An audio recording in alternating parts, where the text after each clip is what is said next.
Hello everyone, edutech UPSC में आपका स्वागत है। आज हम लोग 16 नवंबर से प्रीलिम्स के जो भी फैक्ट्स बनेंगे वो इस वीडियो में डिस्कस करेंगे। तो चलिए सेशन को शुरू करते हैं। ब्लैक होल ट्रिपल सिस्टम जो इंडियन एक्सप्रेस से लिया गया है, चर्चा में क्यों है? एक हालिया अध्ययन में 8000 वर्ष दूर स्थित प्रथम ब्लैक होल ट्रिपल सिस्टम की खोज की गई है, जो कि आमतौर पर पृथक इकाइयों या बाइनरी सिस्टम के रूप में पाए जाने वाले सामान्य ब्लैक होल से भिन्न है। नोट में लिखेंगे, एक प्रकाश वर्ष वह दूरी है जिसे प्रकाश द्वारा एक वर्ष में तय किया जाता है, यानी कि 5.9 ट्रिलियन मील, जो कि 9.5 ट्रिलियन किलोमीटर होता है। अब हम लोग ब्लैक होल ट्रिपल सिस्टम क्या है इसके बारे में जानेंगे। तो सबसे पहले इसका परिचय देते हैं। ब्लैक होल ट्रिपल सिस्टम में एक केंद्रीय ब्लैक होल और दो परिक्रमा करते तारे होते हैं जो गुरुत्वाकर्षण बलों द्वारा एक दूसरे से बंधे होते हैं। यह एक प्रत्यक्ष पतन प्रक्रिया के माध्यम से बनता है, जहां एक विशाल तारा जो सुपरनोवा विस्फोट के बिना ही समाप्त हो जाता है, जिससे पास के तारे गुरुत्वाकर्षण से जुड़े रह सकते हैं। प्रत्यक्ष पतन की प्रक्रिया से आसपास के पदार्थों का अधिक तीव्र इजेक्शन बाधित होता है। जिस प्रत्यक्ष पतन की प्रक्रिया जिसे हम हेल्ड सुपरनोवा भी कहते हैं। इस विशिष्ट संरचना से ब्लैक होल निर्माण के पारंपरिक मॉडलों को चुनौती मिलती है तथा तारकीय प्रणालियों में मौजूद जटिल गुरुत्वाकर्षण गतिशीलता प्रदर्शित होती है। ब्लैक होल और ट्रिपल ब्लैक होल सिस्टम के बीच अंतर क्या क्या है, तो आइए इस पर एक नज़र डालते हैं। ब्लैक होल और ट्रिपल ब्लैक होल, इसके अवयव हैं एक विलक्षण ब्लैक होल, एक केंद्रीय ब्लैक होल जो V404 सिग्नी और दो तारे, एक केंद्रीय ब्लैक होल और दो तारे। कक्षीय विवरण इसका क्या होता है, तो कोई भी अन्य खगोलीय पिंड ब्लैक होल से नहीं जुड़ा होता है, जबकि ट्रिपल ब्लैक होल सिस्टम में क्या होता है, प्रत्येक 6.5 दिन में एक तारा अपनी परिक्रमा पूरी करता है। प्रत्येक 70,000 वर्ष में एक अन्य तारा अपनी परिक्रमा पूरी करता है। इसका स्थान पूरे ब्रह्मांड में पाया जाता है, जबकि ट्रिपल ब्लैक होल सिस्टम यह लगभग 8000 प्रकाश वर्ष दूर सिग्नस तारामंडल से संबंधित है। अन्य विशेषताएं क्या हैं ब्लैक होल के, तो प्राय आइसोलेशन या बाइनरी प्रणालियों में मिलता है, जबकि ट्रिपल ब्लैक होल सिस्टम इसमें दुर्लभ त्रिगुण विन्यास में गुरुत्वाकर्षण से जुड़े तारे शामिल होते हैं। इसका व्यवहार क्या होता है ब्लैक होल का, तो आसपास के पदार्थों को नष्ट करने के साथ एक्सरे उत्सर्जित कर सकता है, जबकि ट्रिपल ब्लैक होल सिस्टम केंद्रीय ब्लैक होल समय के साथ निकटवर्ती तारों को नष्ट कर देता है। वैज्ञानिक निहितार्थ ब्लैक होल का क्या है, तो इससे ब्लैक होल निर्माण और तारकीय विकास के मानक मॉडल को समर्थन मिलता है, जबकि ट्रिपल ब्लैक होल सिस्टम में इससे पारंपरिक ब्लैक होल निर्माण सिद्धांतों को चुनौती मिलने के साथ जटिल गुरुत्वाकर्षण गतिशीलता के बारे में भी अंतर्दृष्टि मिलती है। खोज ब्लैक होल खोज के संदर्भ में, तो सामान्यतः दूरबीन डेटा के माध्यम से इनका अध्ययन किया जाता है, जबकि ट्रिपल ब्लैक होल सिस्टम को भी 404 सिग्नी के खगोलीय डेटा का विश्लेषण करते समय इसकी अचानक खोज हुई। यह अंतरिक्ष में एक ऐसा क्षेत्र है जिसका गुरुत्वाकर्षण इतना प्रबल है कि कोई भी पदार्थ या प्रकाश उससे बाहर नहीं निकल सकता है। यह आमतौर पर सुपरनोवा में किसी विशाल तारे के नष्ट होने से बनता है। ब्लैक होल के कितने प्रकार हैं, तो आइए इसके बारे में हम लोग जानते हैं। सबसे पहले तारकीय ब्लैक होल, यह एक विशाल तारे के नष्ट होने से बनता है। दूसरा है मध्यवर्ती ब्लैक होल, इसका द्रव्यमान सूर्य के द्रव्यमान से 100 से 1 लाख गुना अधिक होता है। तीसरा है सुपर मैसिव ब्लैक होल, इसका द्रव्यमान सूर्य के द्रव्यमान से लाखों से लेकर अरबों गुना तक होता है तथा यह हमारी आकाशगंगा मिल्की वे सहित अधिकांश आकाशगंगाओं के केंद्रों में मिलता है। ब्लैक होल के बारे में विस्तार से बताया गया है, तो आइए इसके बारे में हम लोग पढ़ते हैं। अत्यधिक उच्च गुरुत्वाकर्षण को आकर्षित करने वाला अंतरिक्ष में एक स्थान नहीं जहां प्रकाश भी इससे नहीं बच सकता, इसीलिए इसको अदृश्य या ब्लैक होल कहते हैं। सशक्त गुरुत्वाकर्षण पदार्थ को एक छोटे से स्थान में इकट्ठा कर देता है, जिसके कारण यह घटना देखी जाती है। ब्लैक होल शब्द 1960 के दशक के मध्य में अमेरिकी भौतिकी विज्ञानी जॉन आर्चीबॉन्ड व्हीलर द्वारा गढ़ा गया था। इसका आविष्कार कब हुआ और कैसे हुआ, तो आइए इसके बारे में हम लोग जानते हैं। यह देखकर कि कैसे ब्लैक होल के बहुत समीप के तारे अन्य तारों की तुलना में अलग तरह से काम करते हैं, अप्रैल 2019 में इवेंट हेरोइडवान टेलीस्कोप प्रोजेक्ट के वैज्ञानिक ने ब्लैक होल की पहली छवि जारी किया था। अल्बर्ट आइंस्टीन और ब्लैक होल, सबसे पहले सामान्य सापेक्षता के सिद्धांत में इनके अस्तित्व की भविष्यवाणी की गई। इसने दिखाया कि जब एक विशाल तारा नष्ट होता है तो वह अपने पीछे एक छोटा सघन अवशेष छोड़ जाता है। भारत के पहले समर्पित उपग्रह एस्ट्रोसेट ने पहली बार एक ब्लैक होल प्रणाली से उच्च ऊर्जा एक्सरे उत्सर्जन की तीव्र परिवर्तनशीलता का अवलोकन किया। इनके प्रकार कितने हैं, तो लघु जो काल्पनिक है, सबसे छोटा सिर्फ एक परमाणु के आकार के बराबर होते हैं। द्रव्यमान इसका होता है 1 मिलीग्राम के 1/100वें भाग से लेकर एक बड़े पर्वत के द्रव्यमान तक भिन्न होता है। माना जाता है कि ब्रह्मांड के शुरू होने पर बना था। दूसरा है स्टेटर, जो द्रव्यमान सूर्य के द्रव्यमान का 20 गुना है। सुपरनोवा विस्फोट के कारण बनने का इसे अनुमान किया गया है। यूपीएससी सिविल सेवा परीक्षा में पूछे गए विगत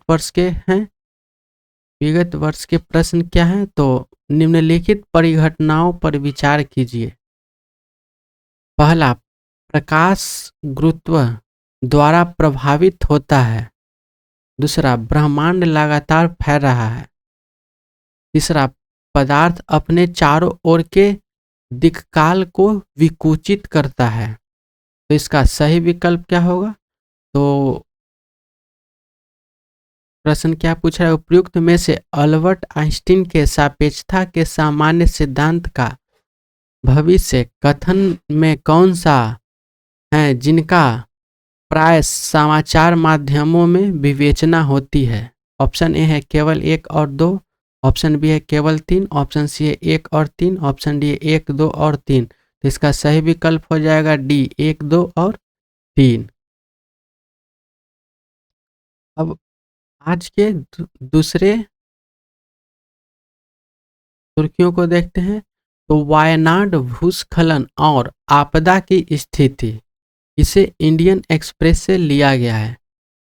केंद्र सरकार ने मौजूदा प्रावधानों और राहत कार्यों के लिए उपलब्ध धनराशि का हवाला देते हुए केरल को सूचित किया है कि जुलाई 2024 में हुए वायनाड भूस्खलन को राष्ट्रीय आपदा घोषित नहीं किया जा सकता।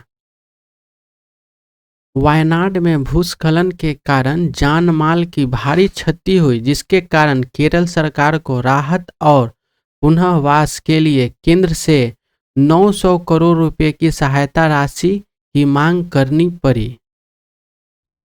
केंद्र सरकार ने स्पष्ट किया कि राज्य आपदा प्रतिक्रिया कोष और राष्ट्रीय आपदा प्रतिक्रिया कोष के मौजूदा दिशा निर्देशों के तहत किसी भी आपदा को राष्ट्रीय आपदा घोषित करने का कोई प्रावधान नहीं है।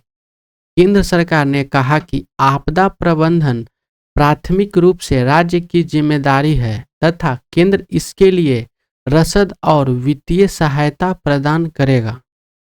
भूस्खलन और बाढ़ सहित 12 अधिसूचित प्राकृतिक आपदाओं के लिए प्रभावित व्यक्तियों को वित्तीय राहत द्वारा दी जाती है।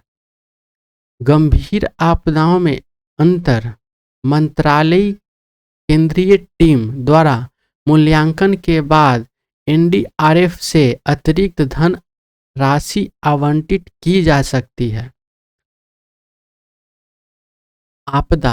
आपदा प्रबंधन अधिनियम 2005 के अनुसार आपदा को किसी क्षेत्र में प्राकृतिक या मानव निर्मित कारण या दुर्घटना से उत्पन्न होने वाली आपदा, दुर्घटना, विपत्ति या गंभीर घटना के रूप में परिभाषित किया गया है। आपदा प्रबंधन अधिनियम 2005 की धारा 46(1) और 46 और धारा 48(1)(a) राष्ट्रीय स्तर पर एनडीआरएफ और राज्य स्तर पर एसडीआरएफ के गठन का आदेश देती है। अब आज का अगला सुर्खियां है यूरोप का डिजिटल यूरो, इसे लिया गया है द हिंदू से। यूरोपीय सेंट्रल बैंक ने डिजिटल यूरो को एक नई सेंट्रल बैंक डिजिटल करेंसी के रूप में प्रस्तुत किया है, जिसे यूरोप में भुगतान परिदृश्य को आधुनिक बनाने के लिए डिजाइन किया गया है। डिजिटल यूरो का उद्देश्य मध्यस्थ बैंकों या गेटवे के बिना प्रत्यक्ष भुगतान की सुविधा प्रदान करना है। यह नकदी के डिजिटल संस्करण के रूप में कार्य करने के साथ नकदी के समान गुमनामी के स्तर को बनाए रखते हुए ऑफलाइन भी पीयर टू पीयर लेन देन को सक्षम बनाने में सहायक है। ईसीबी द्वारा प्रत्यक्ष रूप से जारी की गई सीबीडीसी को लेन देन लागत को कम करने के लिए डिजाइन किया गया है, जिसमें माइक्रो भुगतान भी शामिल है, जो वर्तमान में पारंपरिक बैंकों के लिए महंगा है। ईसीबी द्वारा डिजिटल यूरो को गैर यूरोपीय भुगतान प्रदाताओं के प्रति संतुलन तथा वैश्विक प्रतिस्पर्धियों जैसे कि विशेष रूप से अमेरिकी कंपनियों के खिलाफ यूरोप की डिजिटल संप्रभुता को मजबूत करने के उपकरण के रूप में देखा जा रहा है। भारतीय रिजर्व बैंक ने वर्ष 2022 में सीबीडीसी के रूप में डिजिटल रुपया लॉन्च किया था।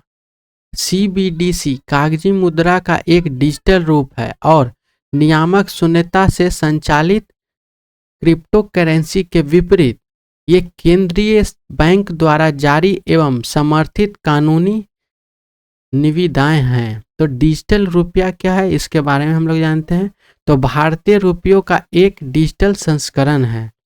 ई रुपये के रूप में भी जाना जाता है। सेंट्रल बैंक डिजिटल करेंसी निजी स्वामित्व वाली क्रिप्टो के विपरीत एक केंद्रीय स्वामित्व वाली डिजिटल मुद्रा है ऑफलाइन भी से कार्यक्षमता प्रस्तावित कोई भी इंटरनेट के बिना लेन देन कर सकता है।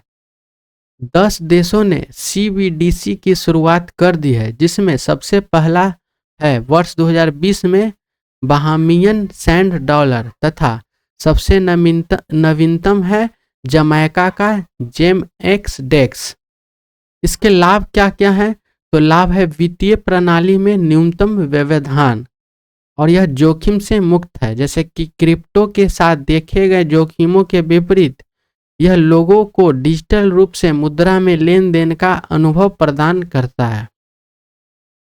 तीसरा है यथोचित अनामिता। भौतिक नकदी के समान छोटे मूल्य के लेन देन के लिए यथोचित अनामिता प्रदान करता है। अब ई रुपये का क्रियान्वयन क्या है? तो सीबीडीसी खुदरा मोड यह संभावित रूप से सभी के उपयोग के लिए उपलब्ध होगा, जिसे सीबीडीसी आर भी कहा जाता है। यह नागरिकों के लिए डिजिटल भुगतान के सुरक्षित साधन की पेशकश कर सकता है। यह संभव नकदी के समान टोकन आधारित हो सकता है। सीबीडीसी थोक मोड चुनिंदा वित्तीय निकायों तक सीमित पहुंच के लिए, जिसे सीबीडीसी डब्ल्यू भी कहा जाता है। इसका निपटान प्रणालियों को अधिक कुशल और सुरक्षित बनाने का लक्ष्य है। यह खाता आधारित हो सकता है। इनके मुद्दे क्या क्या हैं? तो साइबर सुरक्षा, गोपनीयता और डेटा उपयोग का मुद्दा है। डिजिटल अंतराल है। अन्य बाजार के प्रतिस्पर्धियों जैसे वीजा, मास्टर कार्ड आदि की तुलना में अप्रतिस्पर्धी कदम है यह। आज के अगला सुर्खियों को देखते हैं और ये आज का हमारा आखिरी सुर्खियां है। अनुकंपा के आधार पर जो नियुक्ति होता था, इसके बारे में दिया गया है। यह हिंदुस्तान टाइम्स से लिया गया। तो हाल ही में सर्वोच्च न्यायालय ने फैसला दिया कि अनुकंपा के आधार पर नौकरी मिलना कोई निहित अधिकार नहीं है, बल्कि यह सरकारी कर्मचारी की मृत्यु के बाद उसके परिजनों के लिए एक राहत उपाय है। यह निर्णय उस मामलों पर आधारित था जिसमें नियुक्ति के दावे काफी समय के बाद किए गए थे, जिससे ऐसे आवेदनों की सामान्य तात्कालिकता को नजरअंदाज कर दिया गया। सर्वोच्च न्यायालय ने इस बात पर जोर दिया है कि अनुकंपा नियुक्ति के दावों पर शीघ्र कार्रवाई की जानी चाहिए। इसमें क्या क्या है? तो नियुक्तियां वैधानिक नीतियों और दिशा निर्देशों पर आधारित है, न कि किसी सेवा शर्त या पात्रता पर। यदि कोई नीति या नियम मौजूद नहीं है तो अनुकंपा के आधार पर नियुक्तियां नहीं की जा सकती है। अनुकंपा आधारित रोजगार जो योग्यता आधारित नियुक्तियों के नियम का अपवाद है, जो प्रभावित परिवारों की सहायता करने की राज्य की जिम्मेदारी को दर्शाता है। तो इस सेशन को यहीं पर समाप्त करते हैं। मिलेंगे अगले सेशन में। तब तक के लिए धन्यवाद।